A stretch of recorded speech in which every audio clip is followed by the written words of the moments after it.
the network for the AV industry. What are you listening to? This is AV. This is AVNation. This is AVNation.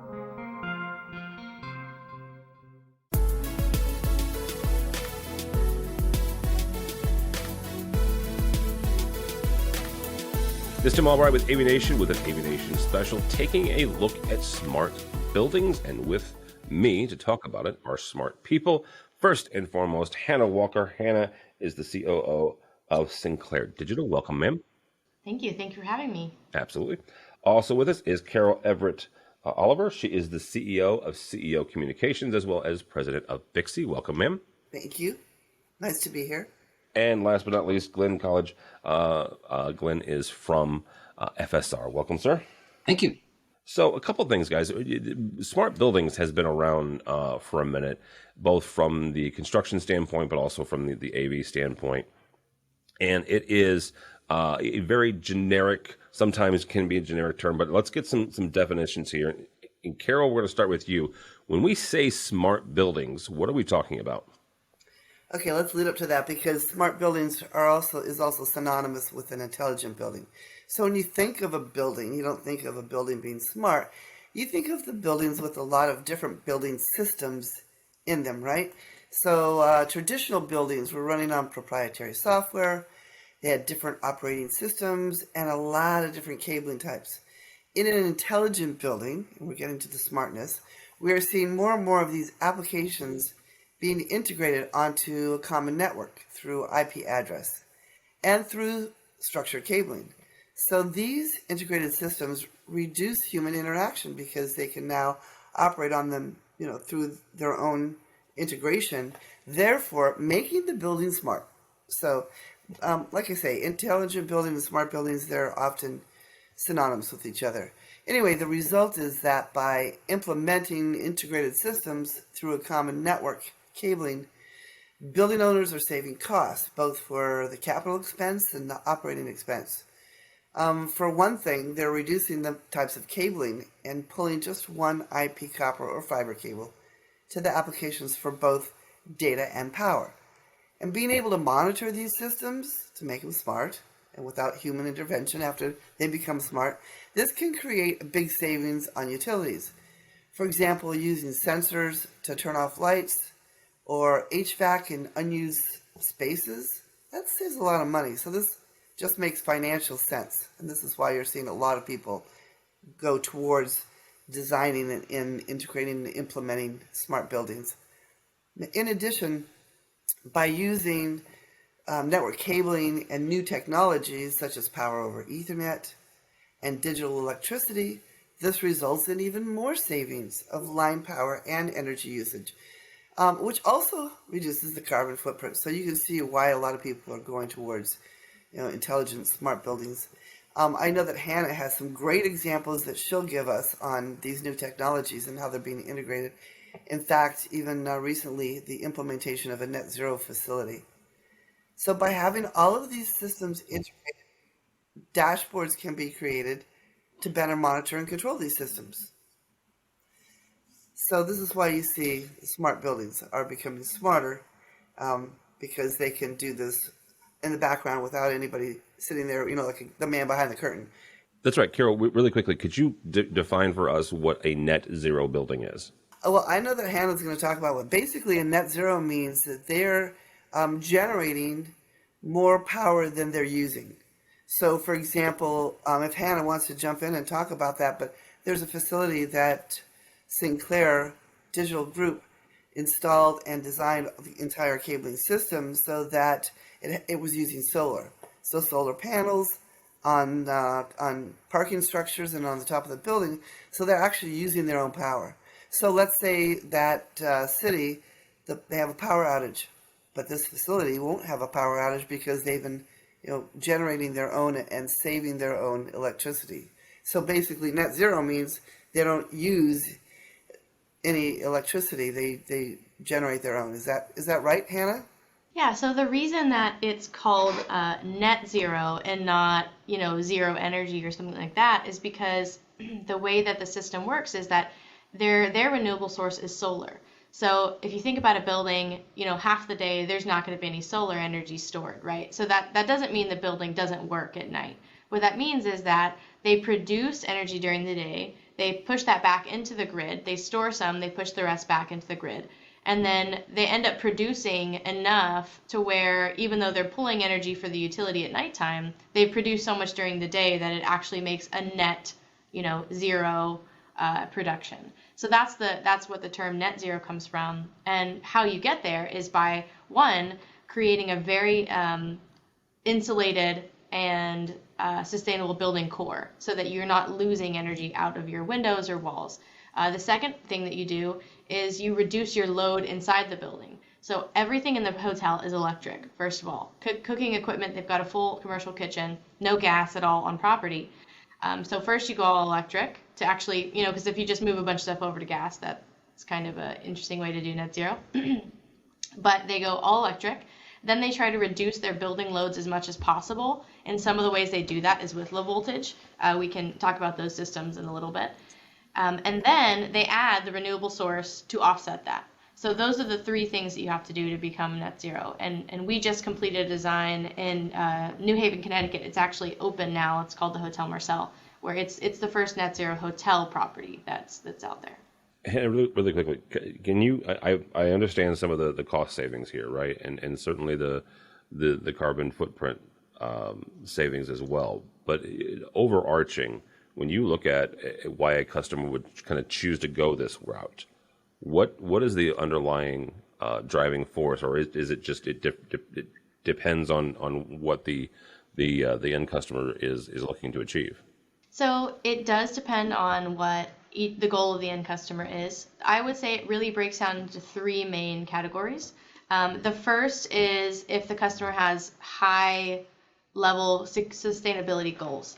So if the customer has desire to do a net zero property, for example, and their main concern is how do I get my load as low as humanly possible, they're going to be looking at some of the solutions that we provide, which is using low voltage DC directly to end devices to reduce that AC to DC energy loss conversion. And if they are going to be doing solar and they want to look at batteries, and if they're wanting to, get rid of diesel in the building, get rid of gas, look for electrical systems that can replace those types of solutions, like using a battery instead of diesel. Those sustainability goals would drive the use of low voltage DC technology in a building. Another goal that we have is for hospitality specifically, and maybe some commercial office, I would say, is that they're looking to enhance the user experience. So for a guest, how can I capture the fact that all of these endpoints are now on one network and I can communicate with them across different systems? They're all on IP based. How can I use that data to give my guest the most amazing customer experience ever by, creating custom settings, letting them control everything with their mobile application? All of those things that are possible using low voltage technology. So that is a secondary infrastructure we see, or conduit as far as why people want to use this type of technology. The third is now, I would say, emerging now, which is just meeting the current codes and standards that are coming out by legislation. For example, New York just passed a bill which makes every building in the city, it has to reduce its electrical load by 30%. And if they do not, they will be heavily fined. And that's by 2030, I believe. It's Title 29. So other states are getting rid of gas in properties. You cannot put natural gas in your property. There are certain states that will fine you for testing your diesel generator, which is required in every high-rise building, and you have to test it once a month or else it doesn't work. But now you're going to be fined to do that. So other people are using these types of solutions to just not be fined by the city and the state because their energy goals are getting more rigorous as they pass new legislation. And people are really figuring out how do we do practical things to meet these goals and still be cost effective in our construction, and how do we look forward to the next 10 years or 15 years with what I'm building today. So that's kind of the third avenue that we're starting to see pick up more, just purely based on energy efficiency and how do I meet the current legislation that's coming out and meet all the requirements that they're asking for. Glenn, let's bring the AV part of this. And how does this move to intelligent and smart buildings impact integrators? Thanks, Tim. There's a lot of things here that apply. For example, I know many national AV companies that have either partnered with or have purchased a structured cabling company. Okay.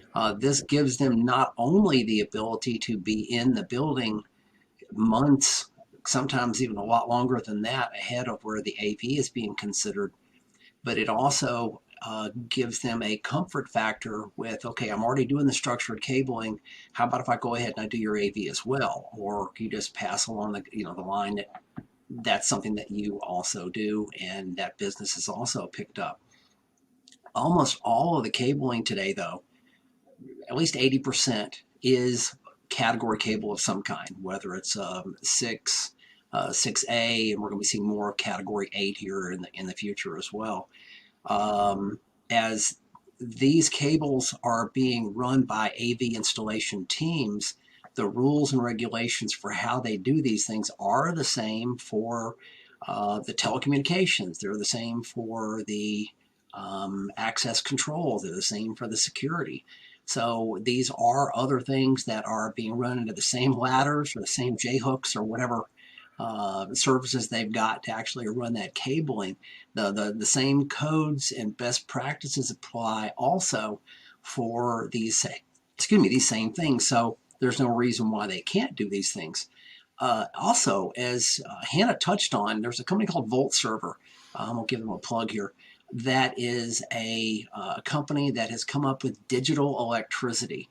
And this is something, Tim, if you haven't read up on it, you definitely need to. It'll change the way you look at a lot of things.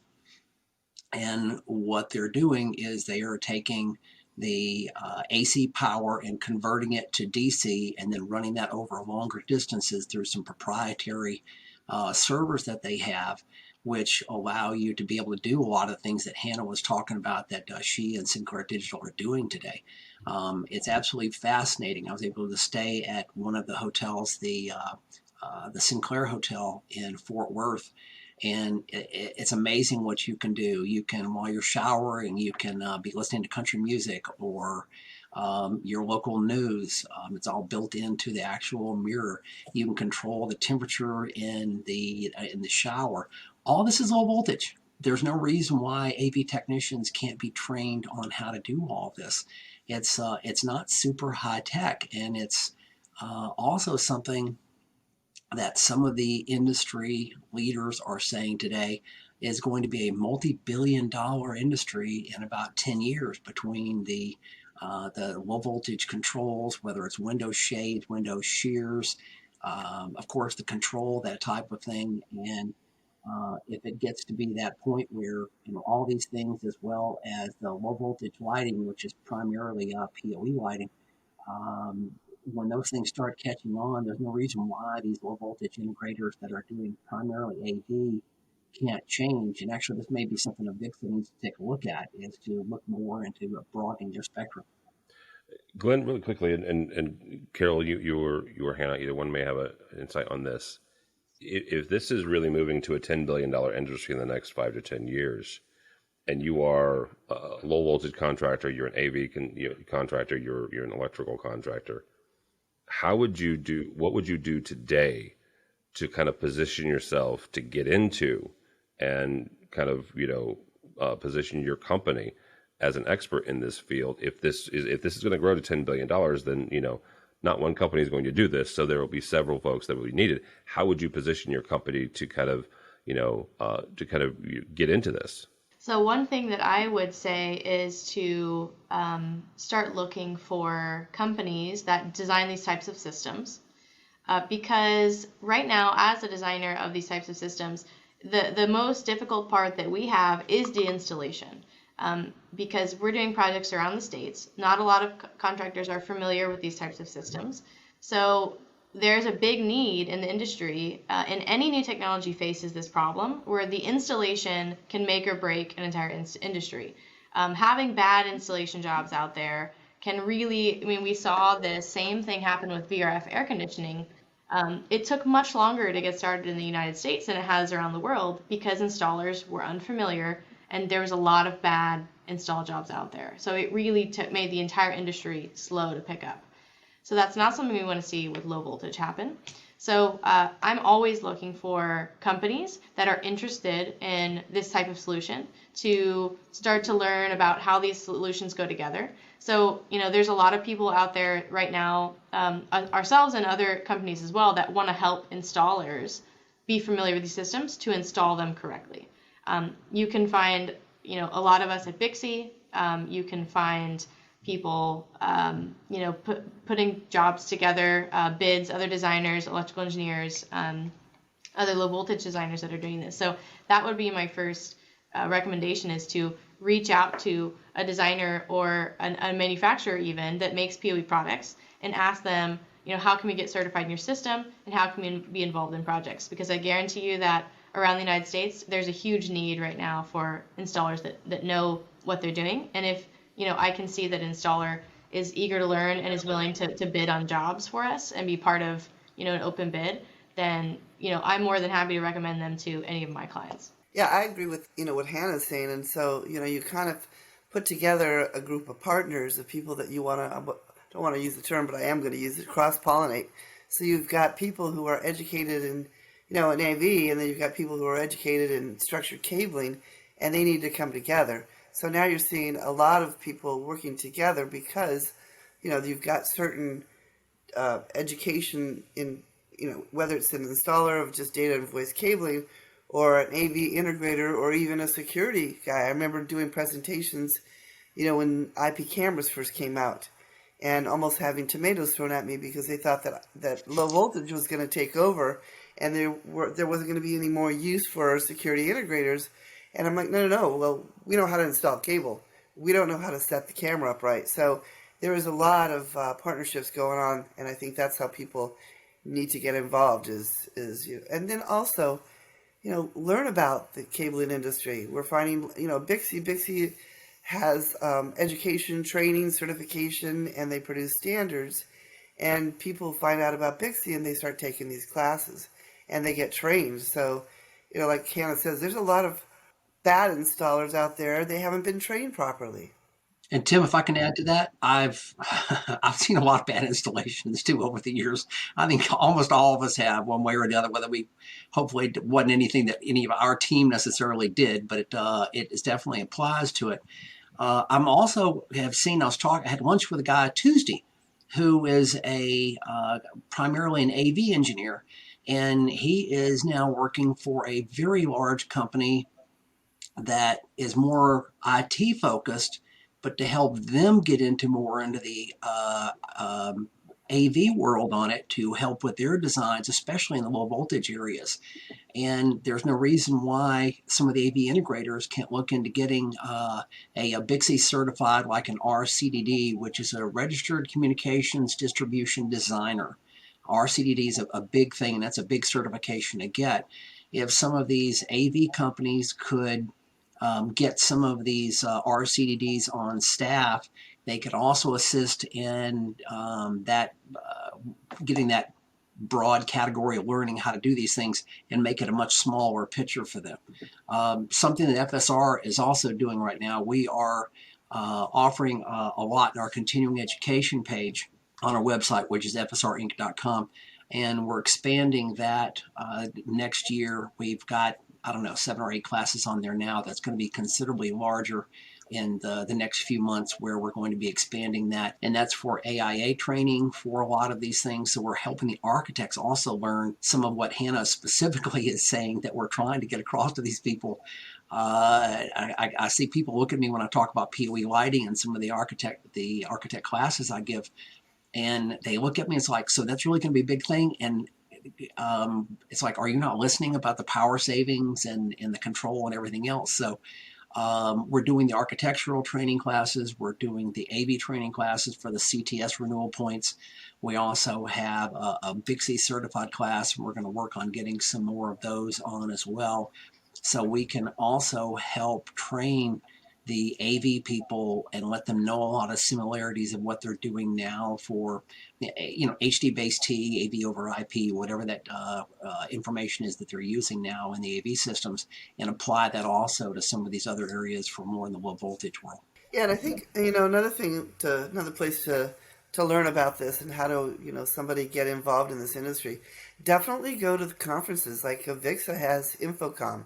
BICSI has 2 major conferences a year, and there are people now that are, that AV people are now exhibiting at the BICSI conference, and there are people like structured cabling manufacturers that are at the Infocom. So there's a lot of that, again, using that word, cross-pollination going on. Even I've seen it at the NICA conference, which is electrical contractors. They had presentations there on low voltage cabling and power over Ethernet, and giving some education to electrical contractors, because again, the same things happening that happened when I talked about security cameras going onto a low voltage cabling system. We're seeing that electrical contractors going, wait a second, you're taking away our business because you can't put lighting in. That's our business. Well, not if you're running PoE over it and you're using the IP cable. So there is a lot of I would say there's got to be a lot of collaboration between trades. Yeah, I like, Carol, I like your use of cross pollination because I'm a big fan of it. Glenn, really quickly, you've mentioned this a little bit, but what is the future of the intelligent building, of the smart building, and the AV portion when it comes to these new projects? Well, I think we're going to be seeing a lot of changes, and some of this is going to be directly about the AC and how much AC power that is actually going to be needed in these facilities. I think we're going to be seeing in the future a lot more products that are available to be powered by DC directly, whether it's with a RJ45 jack. I mean, you can already do that now with a lot of displays with the power connection and the HDMI. That was a standard 1.3, I think. For that ability, and I think that applies up to a lot of the 60-inch displays today. So we're going to be seeing a lot more of that. And as a matter of fact, I was at a Walmart the other day, and I saw a monitor and the security camera, and they were both being powered by low voltage. There was no power there at all.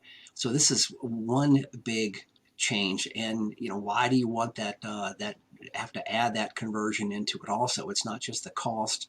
It's the heat. It's the other processes that actually also break that down to make it that much harder to get the system out there. Where again, just something simple like DC will allow you to do it.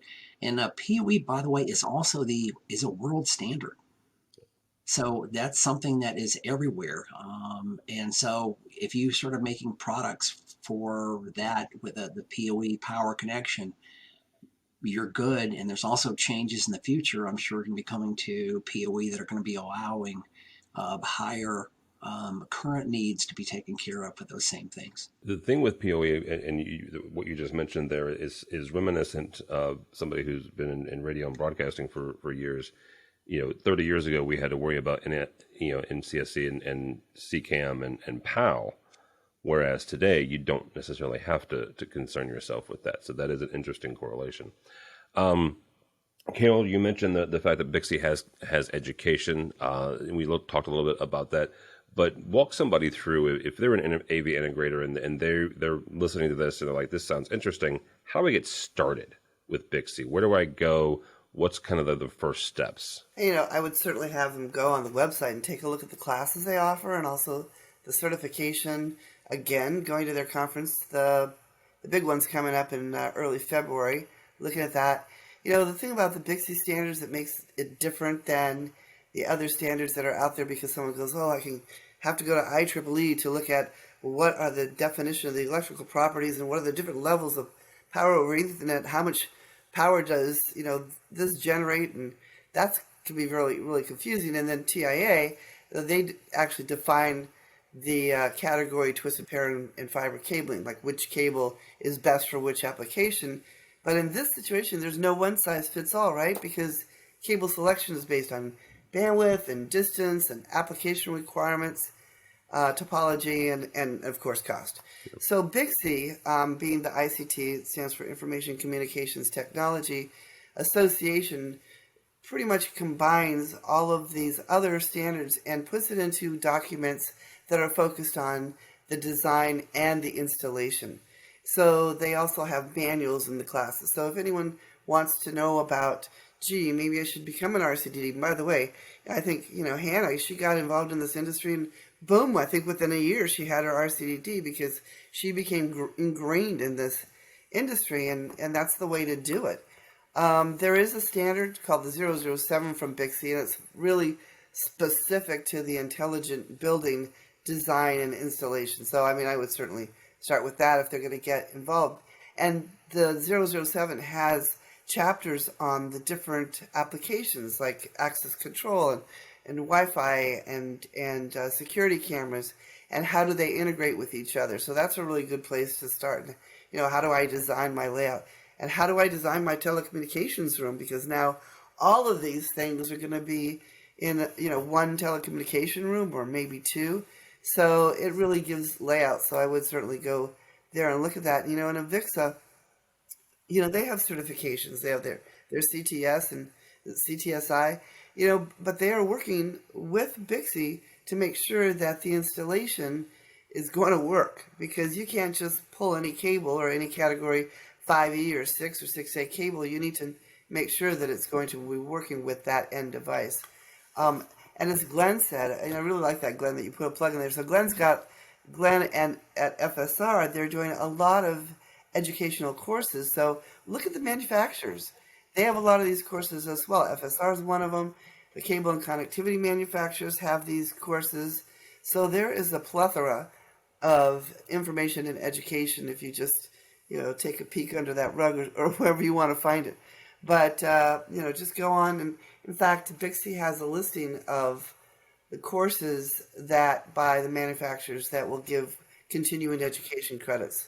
And, you can go in there and just pull up an hour course and at least get some taste of what this is all about. And Tim, if I can throw in one more quick thing there, there's also a lot of free webinars out there that you can watch. I was looking at some today from NECA that were specifically about low voltage and some of the new standards, especially with the new Inflation Reduction Act. There's a lot of incentives out there for new buildings and also for new installation people. They're actually requiring apprentices in some of these applications to be brought on to have new hirees involved with this. So there's a lot of free information out there in the internet by reputable sources. It's not like YouTube where you watch, I've never done this before, but here's how I do it, which makes almost all of us kind of, get really kind of nervous. But there are good applications for training out there that are at no charge, like our webinars. We don't charge for those live webinars that we do. That's a good point that you brought up. There are so many free courses out there that, so it's not like, how much is this going to cost me? That's a good point, Glenn. Yeah, absolutely. Thank you guys so much. Hannah Walker. Hannah is from Sinclair Digital. How do people connect with you or Sinclair Digital? So you can go to our website, sinclair-digital.com. You can connect with us on LinkedIn. We're also on there. Or feel free to email me just at hannah@sinclair-digital.com. Carol Everett Oliver, CEO from CEO Communications, but also with BICSI. Carol, you promote either one or both. How do people connect with you in general? Okay, so BICSI is an association, so I'm the president of the board of directors, so I'm the chair of the board of directors. So that's how it works. When you're on a board of directors, you don't get paid for it, but it's a great volunteer, and I just kind of worked my way up the ranks. I do have a BICSI email address, so it's coliver@bixivolunteer.net. My company, so I am an ICT consultant, and so my company's name is CEO Communications. That stands for Carol Everett Oliver. But I'm the CEO of my own CEO. But my address is CEO@ceocom, that's with 2 M's.com. Glenn, thank you so much. Appreciate your time. How do people connect with you or FSR? I'm at G2. at FSRinc.com. And of course, you can also reach me through looking through information on the FSR website, www.fsrinc.com. All right, very good. Thank you all so much. For us, for AVNation, go by our website, AVNation.tv. That's AVNation.tv. And find more specials just like this all over the website. All that and more at AVNation.tv. That's AVNation.tv.